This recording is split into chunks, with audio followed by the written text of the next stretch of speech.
Hi Gayatri ಅಡುಗೆ ಮನೆಗೆ welcome. ನಾನು ಇವತ್ತು ಬೆಳಗ್ಗೆ ಇಡ್ಲಿ ಮಾಡಿದ್ದೆ, ಉಳಿದಿರೋದ್ರಿಂದ ನಾನು ಇವಾಗ ಮಧ್ಯಾಹ್ನಕ್ಕೆ ರೊಟ್ಟಿ ಮಾಡ್ತಾಯಿದ್ದೀನಿ.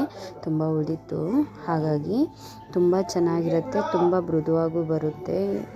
ಇಡ್ಲಿಯಿಂದ ಮಾಡಿದಾರೆ ಅನಿಸೋದೇ ಇಲ್ಲ, ಅಷ್ಟು ನೀಟಾಗಿ ಬರುತ್ತೆ.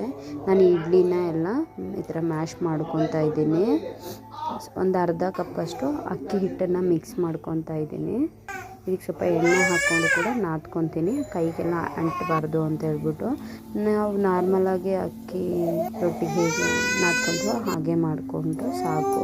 ನಾನು ಇದನ್ನು ನೀಟಾಗಿ ಹದವಾಗಿ ನಾದ್ಕೊತೀನಿ. ನಾದ್ಕೊಂಡು ಉಂಡೆ ಮಾಡಿಬಿಟ್ಟು ಲಟ್ಟಿಸ್ತಿದ್ದೀನಿ.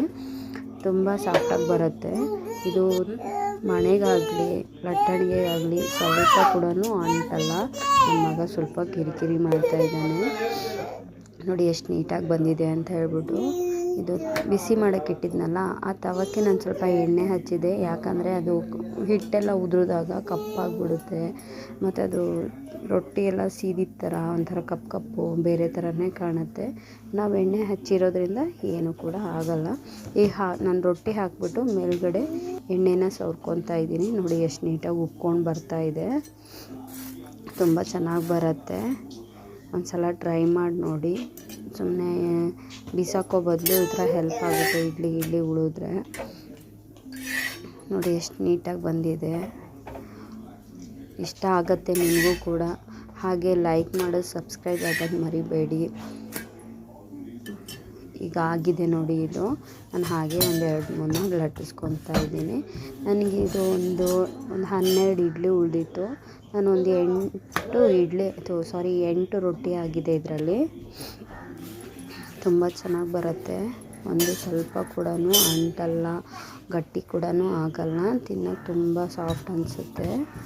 ಇದ್ರ ಜೊತೆಗೆ ನಾನು ಸ್ವಲ್ಪ ಚಟ್ನಿ ಉಳಿದಿತ್ತು, ಸ್ವಲ್ಪ ಸಾಂಬಾರು ಇತ್ತು. ಅದ್ರ ಜೊತೆಗೆ ಈರುಳ್ಳಿ ಮೆಣಸಿನ್ಕಾಯಿನ ಸರ್ವ್ ಮಾಡ್ಕೊಂಡಿದ್ದೆ. ಸೌತೆಕಾಯಿನ ನೋಡಿ ಹಾಕಿದೆ. ಎಷ್ಟು ನೀಟಾಗಿ ಬಂದಿದೆ ನೋಡಿ.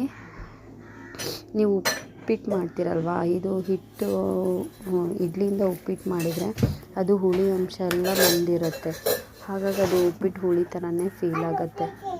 ಅದ್ರ ಬದಲು ಈ ಥರ ಮಾಡ್ಕೊಳ್ಳಿ, ಎಲ್ಲರಿಗೂ ಇಷ್ಟವೂ ಆಗುತ್ತೆ. ಇಡ್ಲಿಯಿಂದ ರೊಟ್ಟಿ ಮಾಡಿದರೆ ಅನ್ಸೋದೇ ಇಲ್ಲ, ಅಷ್ಟು ನೀಟಾಗಿ ಬರುತ್ತೆ. ಇದು ಎಷ್ಟು ಸಾಫ್ಟಾಗಿ ಬರುತ್ತೆ ಗೊತ್ತಾ. ನೋಡಿ ಎಷ್ಟು ಸಾಫ್ಟಾಗಿ ಬಂದಿದೆ. ಲೈಕ್ ಮಾಡಿ, ಹಾಗೆ ಸಬ್ಸ್ಕ್ರೈಬ್ ಆಗೋದು ಮರಿಬೇಡಿ. ಹೊಸ ವೀಡಿಯೋನ ಹಾಕ್ತಾಯಿರ್ತೀನಿ, ನೋಡಿ ಹಾಗೆ ಲೈಕ್ ಮಾಡಿ. Thank you for watching. Bye.